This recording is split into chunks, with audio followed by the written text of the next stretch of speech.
Bonjour, peuple du Mali, peuple de l'AS, peuple de l'Afrique, nos salutations sincères. Je voudrais vraiment que nous, Africains, qu'on se dise la réalité sur certaines choses. Nous avons reçu la visite du président sénégalais, Bassirou Diomaye Faye.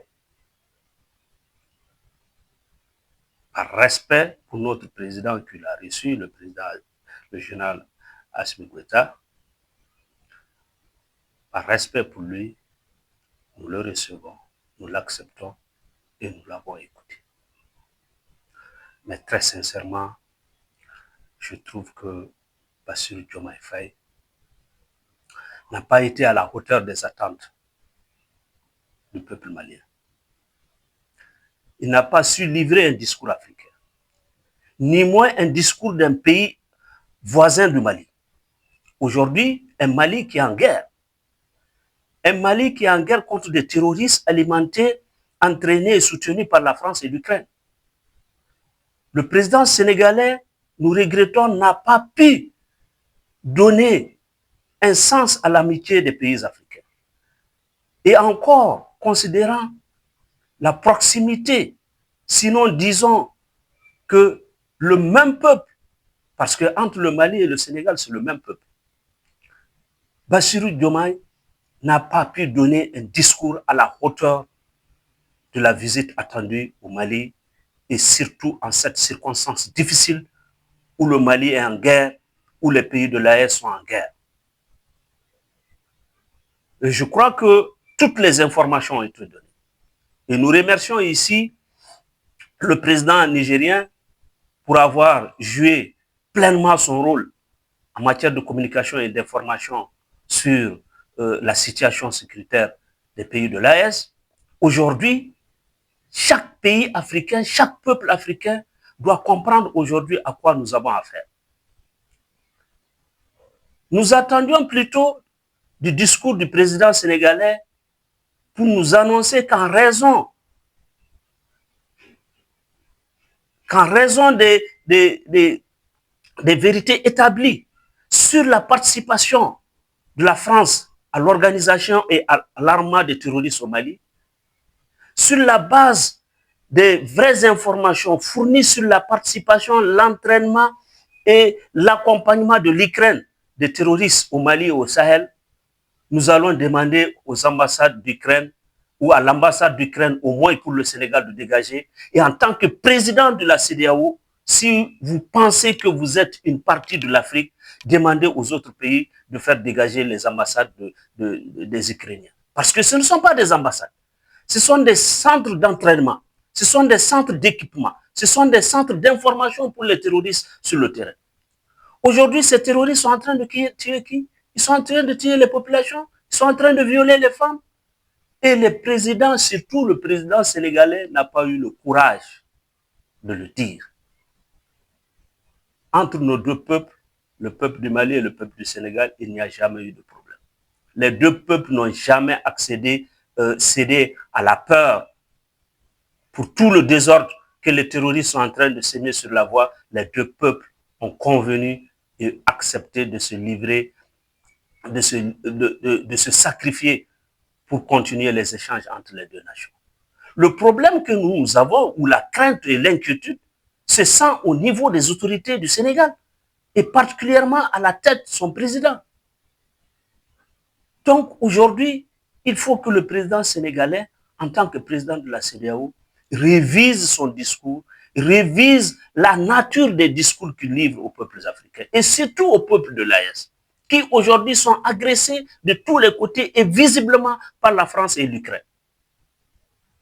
Nous sommes au regret de constater qu'aujourd'hui, les pays voisins, parce que parmi les pays voisins, il y a des pays qui sont des pays de même peuple, qui aujourd'hui sont beaucoup plus acharnés contre le Mali, et alors que l'essentiel de leur activité économique se passe avec le Mali et les pays de l'AES.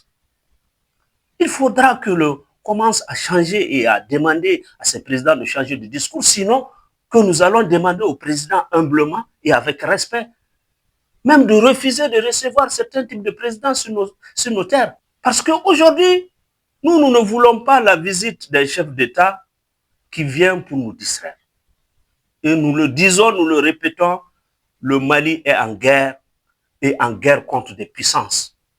Et des puissances étrangères, des puissances européennes.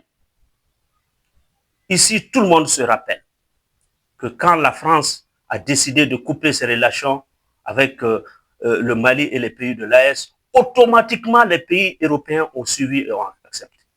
Mais pourquoi chez nous, il nous faut tenir des discours, il nous faut traîner, et qu'aujourd'hui, le Mali, le Niger et le Burkina ont donné les preuves concrètes de l'existence du terrorisme français et ukrainien sur nos terres, vous refusez de les condamner ouvertement, vous refusez de chasser les ambassades de l'Ukraine qui constituent des centres d'opération pour entraînement, équipement et information des terroristes. Et vous voulez aujourd'hui parler de quel raffirmement, vous voulez parler de quelle coopération entre nous et la CEDEAO? Au-delà de la CEDEAO, au-delà même de l'AES, nous sommes des peuples africains. Nous sommes les mêmes peuples. C'est le colonisateur qui a mis des frontières. Sinon, nous avons les mêmes familles de part et d'autre de nos frontières. Donc, il faut qu'on arrête aujourd'hui de tenir des discours qui ne font pas avancer le changement chez nous. Il faut qu'on arrête de faire des discours qui n'apportent pas la paix chez nous. Et je ne sais pas, dans le discours du président, je n'ai entendu nulle part qu'il a prononcé le nom de notre cher regretté ministre de la Défense qu'on a perdu. Même si quand il parle de soldats, je sais que c'est un soldat sur le territoire, mais nous avons besoin de ce retour diplomatique parce que c'est un ministre malien, c'est un ministre d'État que nous avons perdu. À l'honneur et au respect de la mémoire de ce grand homme qui s'est battu, qui est mort parce qu'il est en train de se battre pour les terres africaines. Au-delà même du Mali, il était en train de se battre pour les terres africaines. Parce qu'aujourd'hui, contenir le terrorisme au Mali, contenir le terrorisme dans le Sahel, c'est empêcher à ce que le Sénégal et les autres pays ne tombent et ne sombrent. Donc, on doit avoir du respect à la mémoire de nos soldats qui se sont battus. On doit avoir du respect et on doit reconnaître la bravoure et le professionnalisme de nos militaires. Parce qu'aujourd'hui, on a compris qu'ils ont peur de dire que l'armée malienne est une armée professionnelle, est une armée dynamique, est une armée combattante, parce qu'on risquera de le dénoncer face à une puissance qu'eux, ils abritent chez eux. Pourquoi vouloir souffler au chaud et au froid, alors que les réalités sont claires aujourd'hui? Tout montre aujourd'hui les dispositions dans lesquelles se trouvent le Mali, le Niger et le Burkina face à l'humanisme, à la brutalité française et ukrainienne sur nos espaces. Moi, je crois qu'il est important que nous avancions vraiment les termes à leur place et que nous prenions des caractères et des comportements appropriés à la situation que nous sommes en train de vivre. Il ne sert à rien de vouloir, parce que la France n'est pas amie de quelqu'un. La France joue pour ses intérêts. La France joue pour ses intérêts. La France ne joue pas pour l'intérêt des Sénégalais ou l'intérêt des peuples de la CEDEAO.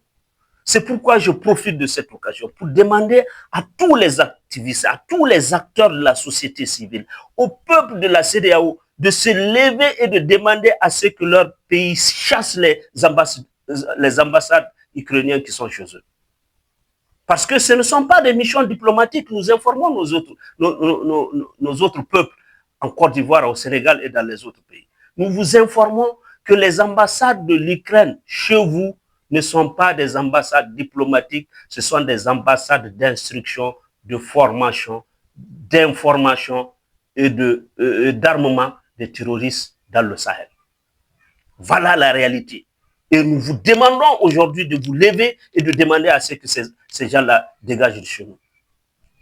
Parce que l'Afrique, au-delà de la CEDEAO, de l'AES, l'Afrique a existé avant tout ça, nos peuples ont existé avant tout ça. Et aujourd'hui, nous partageons les mêmes intérêts. Si le Mali s'arrête, le Sénégal va s'arrêter. Combien de milliards le Mali fait rentrer au Sénégal?